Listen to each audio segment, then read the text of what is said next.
자, 계속해서 이제 남북 고위급 회담이 있었고요. 계속 후속 이제 회담이 진행이 될 텐데 북한 관련 소식을 짚어보도록 하겠습니다. 어제 사실 저희가 이 시간에 그 말씀 드렸잖아요. 북한의 동향을 파악하는 가장 척도는 뭐냐면 매일 신문이 나오잖아요. 우리 동아일보가 나오듯이 북한에서는 노동신문이 나오는데 어제 노동신문과 오늘 노동신문에 좀 차이가 있었습니까? 노 기자 어떻습니까? 어제는 일단 이런 점을 저희가 주목해서 설명을 해드렸었는데 그 남북회담이 일면이 아니라 사면에 지금 보시는 게 어제자 노동신문 사면인데요. 사면 구석에 실었어요. 네, 그러니까 남북이 아니라 북의 어떤 노동신문이니까 북남이라고 표현을 했는데 그래요. 북남 고위급 회담이 진행됐다. 이게 사진과 함께 사면에 조그마한 이렇게 구석에 실린 겁니다. 그리고 오늘자 노동신문을 또 한번 봤더니요. 이런 글을 또 실었더라고요. 이건 뭐예요? 예, 이제 글을 조금 자세히 읽어보시면요. 군사적 대결은 긴장 격화의 근원이다. 이런 얘기를 하면서 뭐를 요구를 한 거냐면 남조선 당국에서 평화를 원한다면 외국과 함께하는 모든 군사적 행동을 중단하라. 그러니까 한미연합훈련 중단하라 이 얘기입니다. 지금 일단 우리가 남북회담을 하고 그 전에 이제 트럼프 대통령과 문재인 대통령이 통화를 하면서 그 연합훈련은 연기를 하기로 했었잖아요. 그랬죠. 패럴림픽이 끝날 때까지 연기를 하겠다고 했는데 연기가 아니라 중단해라? 네, 그렇죠. 계속해서 중단해라. 결국 저게 목적이었던 방증이 아니겠느냐. 노동신문을 보면 그런 식으로 좀 해석이 나오고 있습니다. 자, 이제 관련 북한 소식을 좀 더 저희가 깊게 한번 들어가 보도록 하죠. 고영환 전 국가안보전략연구원 부원장이 어느새 자리하셨습니다. 어서 오십시오.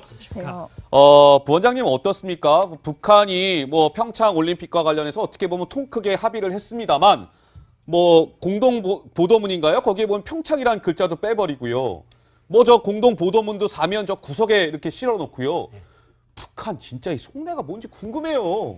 그러니까 북한의 뭐 올림픽에는 참가하겠다는 건 뭐 김정은의 일단 신년사에서 이야기를 했으니까 올림픽은 참가를 하겠는데 그런데 올림픽에 참가하는 대신에 당신들은 무엇을 내놓겠는지를 일단은 봐달라. 뭐 이런 이야기가 좀 있는 것 같습니다. 그러니까 이제 다음 주부터 체육실무회담 조금 더 있다가 이제 군사당국자 회담이 시작이 되겠는데 체육실무회담에서는 아마 큰 문제가 제기될 것 같지 않습니다. 그런데 우리가 주의해 볼 것은 군사당국자 회담에서 저런 노동신문에 나온 글 같은 것들이 반영돼서 나오지 않을까. 그렇군요. 네. 역시 북한은 참 알다가도 모를 참 그런 조직인 것 같은데요. 보면은 근데 공동 보도문하고 북한 측이 발표한 공동 보도문하고 노동신문하고 보면 또 확연히 다른 부분이 있다는데 강 기자 저건 무슨 얘기예요? 그래서 저도 이제 공동 보도문을 전날 보고 다음날 노동신문을 쭉 읽어봤는데 예. 자, 보면 참관단이라는 이 빨간 글씨 있잖아요. 이 참관단이라는 부분이 내부 사정을 밝히는 그 노동신문에서는 빠져 있는 거예요. 그러네요. 근데 그리고 이제 두 번째로는 참관대라는 게 우리한테는 좀 생소한 용어기도 하고요. 도대체 어떤 역할을 하고 어떤 사람들로 구성되어 있는지 전혀 파악이 안 되는데 노동신문에서는 이 단어가 빠져 있으니까 과연 어떤 의도가 있는지 상당히 궁금증을 낳게 하는 부분이 있습니다. 참관단이 있다가 빠졌다는 거잖아요. 네, 그 그렇죠. 이유가 있을 텐데 시청자 여러분들 궁금하시죠? 저희가 그 비밀 풀어드리겠습니다. 자, 어제 북한이 조선중앙TV를 통해서 직접 관련해서 보도를 했는데요. 그 목소리 듣고 말씀을 이어가 보도록 하겠습니다. 북남 고위급 회담 공동보도문 북남 고위급 회담이 1월 9일 판문점에서 진행되었다. 북측은 겨울철 올림픽 경기 대회에 고위급 대표단과 함께 민족올림픽위원회 대표단, 선수단, 응원단, 예술단, 태권도 시범단, 기사단을 파견하기로 하고 남측은 필요한 편의를 보장하기로 하였다. 그런데 이제 참관단이 어떤 의미를 가지기에 다른 것들은 그대로 얘기를 하면서 저것만 쏙 뺀 이유가 있을까요? 참관단이 한국에서 쓴 말은 분명 아니죠. 예. 전 북한에서 쓰는 말입니다. 그래서 남북 회담을 할 때 분명히 참관단이라는 소리가 나왔으니까 우리는 참관단이라고 이야기를 했고 그래서 한국 사람들 속에서도 참관단이 도대체 무슨 소리냐. 그러니까요. 근데 이제 북한 사람들도 똑같이 저런 말이 나오면 아니 체육 경기라는데 왜 참관단은 웬 참관단이지? 북한 사람들도 의문을 제기할 거거든요. 경기라는데 왜 참관단 한가롭게 구경을 가서 뭘 한다는 거냐? 이런 것 때문에 아마 북한은 여러 가지를 생각을 해서 참관단이라는 걸 뺐는데 참관단이라는 건 올 겁니다. 오긴 오는 겁니까? 참관단이라는 건 오는 거고 네. 참관단은 와서 아무래도 평창 올림픽을 어떻게 하는지 동계 스포츠를 어떻게 하는지 아마 체육 실무자들 와서 볼 거고요. 아마 북한이 마식령 스키장을 만들었으니까 뭔가 하겠다고 하겠죠. 어떻게 보면 2026년 평창이 아니라 마식령 동계올림픽도 뭐 꿈을 꾸지 않는다고 말할 수는 없는 거 아니겠습니까? 예, 예. 지금 2022년은 베이징이니까 그러니까 아마 국제 경기 같은 것을 어떤 식으로 동계 체제를 준비하는지 그리고 막 북한이 그런 사람들 속에 어떤 사람들을 넣을 것 같은가 하면 북한이 항상 주장하는 게 우리는 노동자 농민이 국가다 그러지 않습니까? 예, 예. 그러니까 참관단 안에 노동자 대표, 농민 대표, 여성 대표, 체육 대표 이렇게 해서 다른 사람들을 원래 다른 직업을 하는 사람들 그렇게 대표로 내세워서 우리는 노동자 농민들이 스포츠를 참관하러 간다. 예. 그런데 실질적인 내용을 보면 아무래도 한국 내부의 형편을 좀 살피고 체육시설도 좀 살피고 예. 어떤 분위기를 살피러 오는 사람들이 아니겠냐 이런 생각이 듭니다. 그러니까 저게 이제 처음에 있다가 북한 발표에서는 참관단이 빠졌습니다만 그럼에도 불구하고 참관단은 평창을 찾을 것이다. 이제 이렇게 보시는 거고요. 자, 그렇다면 뭐 참관단 얘기 뭐 복잡하실 것 같은데 전혀 복잡하지 않습니다. 이 참관단이 왜 이렇게 논란이 되냐면 김정은이요. 겨울 스포츠를 되게 좋아하잖아요. 그거랑 무관치 않다는 분석이 나오죠? 예, 그렇습니다. 뭐 참관단이 우리나라 정부 당국자의 말에 따르면 그냥 체육실무 관계자다. 그러니까 우리나라 스키 시설을 보러 온 사람들이다라고 이제 간단 명료하게 정리를 해준 건데요. 사실 우리 올림픽 치르려면 뭐 테스트 이벤트 치러야 되고 IOC 다 허가 받아야 됩니다. 그렇죠. 그만큼 뭐 동계 스포츠 특히 스키장의 그런 시설들을 꼼꼼히 살펴보고 싶어 하는 것 같은데 또 방금 말씀하신 것처럼 무관하지 않습니다. 김정은이 스키를 정말 좋아하거든요. 예. 그래서 마식령 스키장도 빠른 속도로 지었는데 과거 마식령 스키 대회를 관전했던 김정은의 말 그리고 영상 한번 보시겠습니다. 경의하는 최고 영도자 김정은 동지께서 마식령 스키 경기 2016을 관람하셨습니다. 경의하는 최고 영도자 동지께서는 스키 종목을 하루빨리 세계적 수준에 끌어올려 국제 경기들에서 당당히 우승해야 한다고 말씀하셨습니다. 아, 이제 그 이유가 조금 부원장님 알 것 같아요. 그러니까 김정은이 원체 뭐 저 스키나 이런 걸 좋아하니까 체육시설 관계자를 참관다는 이름으로 보내서 우리 평창에 오면 얼마나 시설들 좋겠어요. 한마디로 그런 거 염탐하러 오는 사람들이다 이렇게 봐야 될 것 같은데요. 좋은 말로 하면 이렇게 봐서 파악을 하러 온다는 거고 뭐 나쁜 말로 말하면 이제 염탐이라고 할 수 있는데 김정은이가 스위스 베른에서 공부를 하지 않았습니까? 베른에서 알프스산이 가깝거든요. 그러니까 김정은 하면 스키가 연상될 정도로 그렇게 스키를 좋아했고 네. 그래서 자기 가장 큰 사업 중에 하나로 저 마식령 스키장을 만든 거 아닙니까? 한개 군단이라는 병력을 동원해서 만든 스키장이거든요. 예, 그러니까 예. 저런 스키장 같은 걸 만들고 우리가 지금 평창 올림픽 하면 국제 기준은 어떤 건지 그러니까 너네들이 사시사시 파악하고 와서 우리가 여기서 우리 스키 수준이나 예. 스키 시설이나 이런 것들을 국제적 수준에 맞게 예. 국제 경기를 할 수 있는 수준에 맞게끔 한번 만들어 보겠다. 그런 김정은의 의도가 있는 게 아니냐. 알겠습니다. 예. 그러니까 김정은이 이제 평창을 다각도로 활용하려고 하는 그런 게 움직임이 보이는 거죠. 그러니까 이 북한 대표단 규모가요. 어제 제가 얘기를 들어보니까 400명에서 한 500명 정도 꽤 큰 규모의 대표단이 온다고 하는데 북한 대표단이 어디서 묵게 될지도 관심이었잖아요, 도 기자. 네, 그렇죠. 왜냐하면은 지금 이제 참가를 확정지은 나라들이 다 강원도 일대 숙소를 잡고 있거든요. 그러니까요. 그래서 북한도 얼른 잡아야 될 것 같은데 그래서 약간 얘기가 흘러나오고 있는 게 인제 스피디움이라고 이제 강원도 평창에서 약 1시간 20분, 30분 정도 거리가 소요되고 있는 강원도 인제군에 있는 그 호텔인데요. 4성급 호텔이고 그리고 객실 수가 그 250실 정도가 된다고 합니다. 그래서 얼추 북한 이제 선수단과 대표단 좀 수용할 수 있지 않겠냐 해서 여기 얘기가 나오는 건데 실제로 우리 정부가 통째로 빌리기로 한 것으로 좀 알려져 있고요. 예. 그런데 뭐 최종 확정까지는 아니고 유력지 중에 하나다 이런 얘기가 나오고 있는데 워낙 관심사다 보니까 실제로 어디에 묵게 될지는 조금 더 취재를 해서 좀 전해드리도록 하겠습니다. 부원장님 보시기에는 어때요? 이번 규모가 한 500명, 그러니까 꽤 많잖아요. 뭐 예술단, 뭐 선수단, 태권도 시범단, 뭐 아까 말씀드렸던 참관단, 뭐 등등 굉장히 큰 규모 아닙니까? 8개 대표단이 옵니다.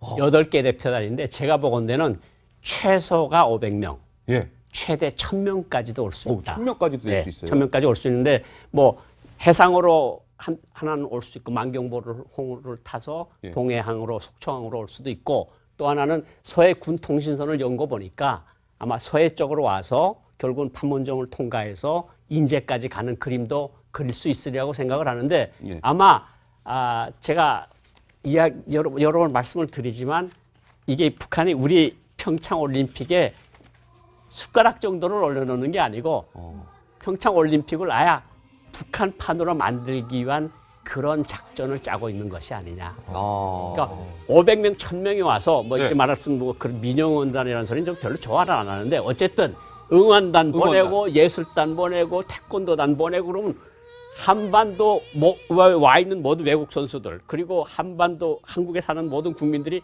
그것만 쳐다보고 있을 거 아닙니까? 그러니까 스포트라이트를 받겠죠. 스포트라이트를 계속 받고 네. 거기다 또 높은 뭐 김영남 최고상임위원회 위원장이 오든 최룡해 같은 사람이 오든 뭐 최희 같은 사람이 오든 그 카메라가 쫓아다니고 그러면 우리는 오히려 뒷전에 좀 물러날 수가 있고 북한이 아마 그런 대규모의 평화의 장으로 선전의 장으로 이용할 계획을 가지고 있는데 예. 우리가 물론 그걸 모르는 거 아니고 예. 뭐 그것도 북한이 와서 선전한들 좀 어떻겠습니까? 그러니까 이번 계기를 통해서 우리가 한반도 긴장과 비핵화에 어떤 디딤돌이 된다면 우리는 조금 양보를 할 수도 있지 않겠습니까? 저는 그렇게 생각을 하고 있습니다. 알겠습니다. 예. 다시 뭐 남북회담 얘기를 좀 돌아가서 리성건과 조명균 장관의 어떤 기싸움 얘기는 어제 저희가 전해드렸는데 사실은 이제 리성건이 태도가 조금 이제 원래는 좀 부드럽게 가다가 갑자기 변한 이유를 이 데스크가 좀 취재를 해보셨죠? 예, 그렇습니다. 그 리선건 조평통 위원장이 이번에 남북 고위급 회담의 북측 단장이었죠. 그런데 시청자 여러분 이런 얘기 계속 나와요. 그 앞에서 막 큰 소리 치던 리선건 있잖아요. 비핵화가 웬 말입니까? 이렇게 화냈던 리선건. 알고 봤더니 허수아비 아니었느냐 이런 얘기가 나오는데 북측 당장 지금 많이 보셨죠? 최근 며칠 사이에? 예. 뭐 하여튼 표정이 좀 굉장히 날카롭습니다. 조평통 위원장인데 이 북측 당장이 참고로 이 실세가 아니라 이번에 같이 단장보다 당연히 밑에 있는 북측 지원단 소속에 있었던 여기 등장해 있는 사람 맹경일 이름 석자 맹경일 통일전선부 부부장 역할을 맡고 있습니다. 우리의 차관이라고 생각하면 돼요. 그러니까 통일전선부가 우리의 한 통일부라는 조직과 비슷한 조직이다 이렇게 보시면 되는데 거기에 차관 정도 되는 이 맹경일이 실제로 지원단 소속이기는 하나 실세 아니냐 이런 해석이 나오고 있다는 거죠. 다음 화면 보시죠. 자, 그런데요. 맹경일이 배후 조종한 거 아니냐. 누구를? 리선건을 보시죠. 자, 영상을 보시면 오전에는 이렇게 막 웃으면서 리선건이 조명균 장관하고 인사도 하고 그랬는데요. 저녁 때쯤에 이제 막 공동 보도문이 발표가 되고 거의 회담이 끝날 때는 보세요. 너무나 확연히 다르죠. 막 화를 엄청나게 내지 않았습니까? 아마 회담 우리 이제 그만합시다. 비핵화 그런 거 저희 미국 겨냥한 건데 왜 남한 사람들이 난립니까? 막 엄청나게 성을 냈었죠. 그런데 이것이 이렇다는 겁니다. 보시죠. 이런 리선건을 리모컨 컨트롤러 조종하듯이 한 인물은 거기 지원단에 속해 있었던 맹경일이 실질적으로 통제한 거 아니냐 이런 해석이 나오고 있다는 거고요. 다음 화면 보시죠. 자, 검은색 상자가 또 눈길을 사로잡았습니다. 그때 북측 이 대표단이요. 쫙 평화의 집으로 가는데 맨 이 후미에 있었던 이 남자 2명이 들고 있는 요 빨간색 원안에 있는 이 검정색 박스를 한번 주목해 주시기 바랍니다. 여기 도대체 뭐가 들었을까? 여기 도시락이 들었나? 뭐가 들었나? 하실 텐데요. 아닙니다. 보시죠. 이 검은색 박스의 정체는 자, 이 평화의 집에서 회담이 진행되고 있을 때 김정은 가만히 있을 수 없잖아요. 평양 집무실에서 아이고 저 친구들이 회담 잘하고 있나 지켜봤을 거 아니겠습니까? 평화의 집에서 평양의 음성을 실시간으로 전송할 수 있는 통신 장비였다는 비밀이 밝혀졌습니다. 단, 이 장비는 영상까지는 전송할 수 없고요. 음성이 그대로 전달이 된다고 하죠. 이 모든 컨트롤을 맹경일이 하지 않았겠느냐 이런 건데 고 부원장님, 맹경일이 실제의 이번 회담의 실세였다 이렇게 봐도 무방할까요? 맹경일은 통전부에서 뼈가 굵은 사람이고 예. 통전부 과장을 거쳐서 부부장이 된 사람이 있거든요. 저 사람이 결국은 지원단 단장으로 와서 밑에 통일각에서 회담을 모든 것을 모니터링하면서 그때그때 지시를 내리는 사람이고 예. 아까 그 박스는 노동당 청사에 있는 김정은 집무실로 직접 음성을 전송을 하는 예. 그런 장비가 틀림없어 보이고요. 예. 그리고 맹경일이라고 하는 사람은 사실은 뭐 이효 여사 갔을 때도 맞이하고 우리 한국 사람들한테 많이 알려진 사람인데 예. 김영철 통전부장이 오른팔과 같은 사람이고 이선건은 사실은 조금 교류 협력 쪽 대화 쪽을 보는 사람이고 통일전선부는 그 위에서 정책적인 지도를 하는 예. 부서거든요. 그러니까 정책적인 지도나 감시나 통제 같은 것을 하는 그것의 밑에 단위가 바로 조평통이고 네. 그 위에 단위가 통전부다. 그런데 우리가 그러면 조평통하고 통일부가 마주 앉아서 대화하는 것이 맞느냐? 예. 맞을 수도 있고 안 맞을 수도 있습니다. 어. 왜냐하면 통전부장 겸 통일전선 사업 담당 부위원장이 바로 김영철입니다. 네. 김영철은 어떻게 보면 부통령급이라고도 할 수 있고 부총리급이라도 할 수 있기 때문에 네. 그와 또 우리 통일부 장관은 또 부총리급은 아니잖아요. 그렇죠. 그러니까 이 북한이 당과 국가 시스템이기 때문에 당이 지도하고 국가가 움직이는 우리하고 딱 마주서서 딱 1대1로 보기는 어려움이 있다. 아, 알겠습니다. 저도 사실 그게 약간 헛갈렸는데 부원장님 말씀드리니까 딱 이게 교통정리가 좀 되는 것 같습니다. 자, 얼마 전에도 저희가 전해드린 것 같은데 김달술 선생이라고 있습니다. 중앙정보부에서요 30년 동안 김일성하고 김정일만 연구한 분이에요. 김정일 머릿속엔 무슨 생각이 있고 김정일 머릿속에는 뭐가 있는지를 30년 동안 연구했던 김달술 선생이 최근 채널A와 단독 인터뷰를 가졌는데 저 부분 가운데 저희가 좀 뜯어봐야 될 필요가 있을 것 같아서요. 목소리를 준비했습니다. 듣고 오시죠. 최대 결점이 뭐냐면은 북한 그 지도자와 한번 만나려고 남북 정상회담 하려고 그냥 굽신굽신한다고요. 자꾸 안달을 내면 저쪽엔 자꾸 값을 올린다고. 북한의 전략이나 김정일의 생각이나 이런 얘기를 김대중 대통령한테 이제 이 얘기를 해주고 내가 이렇게 그런 얘기들 하니까 김대중 대통령이 열심히 메모를 하더라고. 뭐 부원장님 김달술 선생 너무 잘 아시죠? 예, 뭐 옛날 중앙정보부에서 예. 저 사람도 직접 만나봤던 사람이고 예. 그리고 사실은 북한도 우리하고 회담을 할 때 모의 회담이라는 걸 하거든요. 남과 북을 나눠서 우리도 역시 회담본부에서 남과 북으로 나눠서 북을 잘하는 사람들하고 예. 한국 사람들하고 하는 것처럼 회담을 하거든요. 예. 그러니까 김대중 대통령이 남북 정상회담을 하기 전에 김정일 역할을 맡았던 바로 그분입니다. 김달술 선생이요. 자, 그런데 우리 인터뷰를 통해서 김달술 선생이 또 김정은의 속내를 이렇게 분석하더라고요. 그 목소리 들어보시죠. 원하는 건 한미의 합동 훈련을 중지하는 거하고 그 다음으로 북한이 바라는 거는 김정은이 바라는 거는 돈이 필요하단 말이죠. 그러니까 제일 그 하는 건데 금강산 관광 이거 바라고 있지 않나 이런 생각을 해요. 그 김정은이가 그 스키장도 만들고 그 평창 오는 것도 사실은 그 스키장 만들 때 그 평창 올림픽 내다보고 남쪽하고 그 금강산 관광하고 이쪽으로 그 관광 산업을 해볼까 하는 이런 상당히 그 생각이 있었던 것 같아요. 김달술 선생에서 김정은 속내 분석 어떻게 들으셨어요? 다 맞는 말씀이고요. 제가 조금 보탠다면 김정은의 가장 큰 생각은 지금 두 가지입니다. 한미훈련 중단 그리고 제재 무력화. 이게 김정은을 가장 속삭이고 있는 두 가지 문제가 아니겠습니까? 예. 그것 때문에 이번에 평창올림픽에 오는 거라고 보시면 될 것 같습니다. 예, 알겠습니다. 그렇군요. 역시 북한은 참 알다가도 모를 참 그런 조직인 것 같은데요. 보면은 근데 공동 보도문하고 북한 측이 발표한 공동 보도문하고 노동신문하고 보면 또 확연히 다른 부분이 있다는데 강 기자 저건 무슨 얘기예요? 그래서 저도 이제 공동 보도문을 전날 보고 다음날 노동신문을 쭉 읽어봤는데 어허, 예. 자, 보면 참관단이라는 이 빨간 글씨 있잖아요. 이 참관대라는 부분이 내부 사정을 밝히는 그 노동신문에서는 빠져 있는 거예요. 그러네요. 근데 그리고 이제 두 번째로는 참관대라는 게 우리한테는 좀 생소한 용어기도 하고요. 도대체 어떤 역할을 하고 어떤 사람들로 구성되어 있는지 전혀 파악이 안 되는데 노동신문에서는 이 단어가 빠져 있으니까 과연 어떤 의도가 있는지 상당히 궁금증을 낳게 하는 부분이 있습니다. 참관단이 있다가 빠졌다는 거잖아요. 네, 그 그렇죠. 이유가 있을 텐데 시청자 여러분들 궁금하시죠? 저희가 그 비밀 풀어드리겠습니다. 자, 어제 북한이 조선중앙TV를 통해서 직접 관련해서 보도를 했는데요. 그 목소리 듣고 말씀을 이어가 보도록 하겠습니다.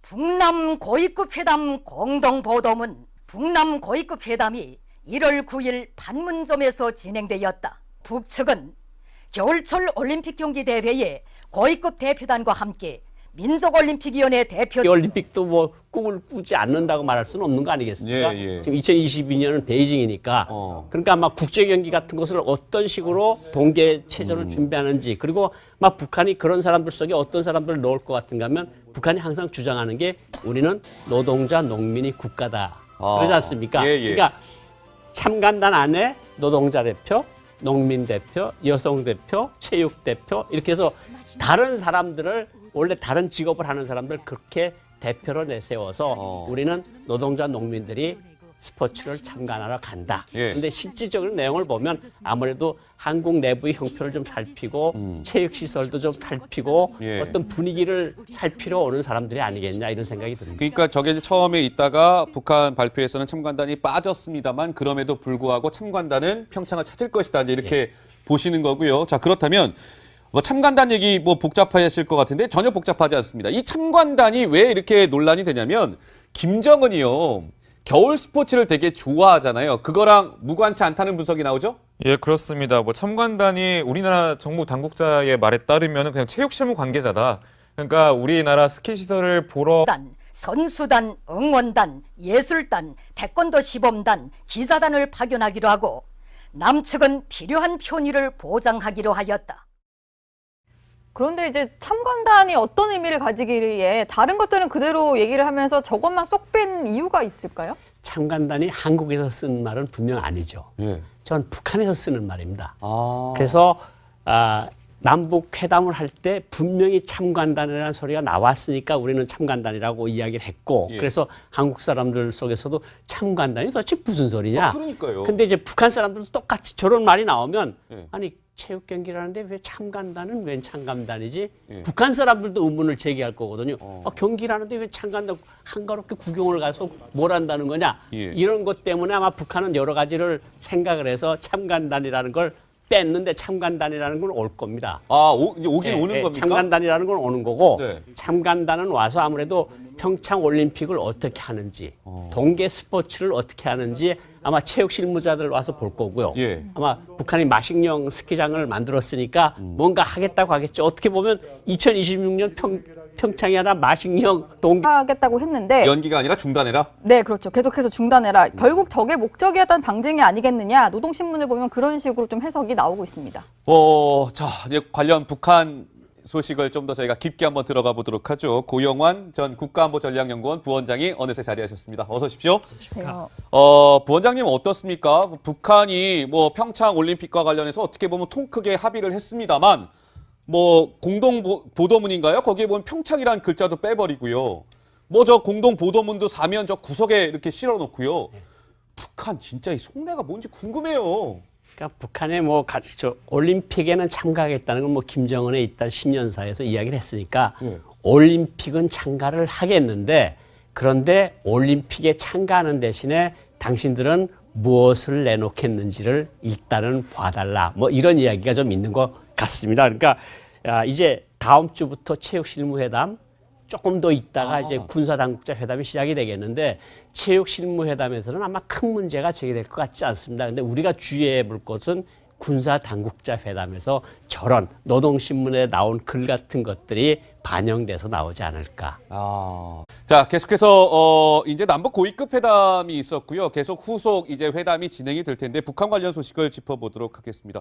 어제 사실 저희가 이 시간에 그 말씀 드렸잖아요. 북한의 동향을 파악하는 가장 척도는 뭐냐면 매일 신문이 나오잖아요. 우리 동아일보가 나오듯이 북한에서는 노동신문이 나오는데 어제 노동신문과 오늘 노동신문에 좀 차이가 있었습니까? 노 기자 어떻습니까? 어제는 일단 이런 점을 저희가 주목해서 설명을 해드렸었는데 그 남북회담이 일면이 아니라 사면에 지금 보시는 게 어제자 노동신문 사면인데요. 사면 구석에 실었어요. 네, 그러니까 남북이 아니라 북의 어떤 노동신문이니까 북남이라고 표현을 했는데 그래요. 북남 고위급 회담이 진행됐다. 이게 사진과 함께 사면에 조그마한 이렇게 구석에 실린 겁니다. 그리고 오늘자 노동신문을 또 한번 봤더니요. 이런 글을 또 실었더라고요. 이건 뭐예요? 예, 이제 글을 조금 자세히 읽어보시면요. 군사적 대결은 긴장 격화의 근원이다. 이런 얘기를 하면서 뭐를 요구를 한 거냐면 남조선 당국에서 평화를 원한다면 외국과 함께하는 모든 군사적 행동을 중단하라. 그러니까 한미연합훈련 중단하라 이 얘기입니다. 지금 일단 우리가 남북회담을 하고 그 전에 이제 트럼프 대통령과 문재인 대통령이 통화를 하면서 그 연합훈련은 연기를 하기로 했었잖아요. 그랬죠. 패럴림픽이 끝날 때까지 연기를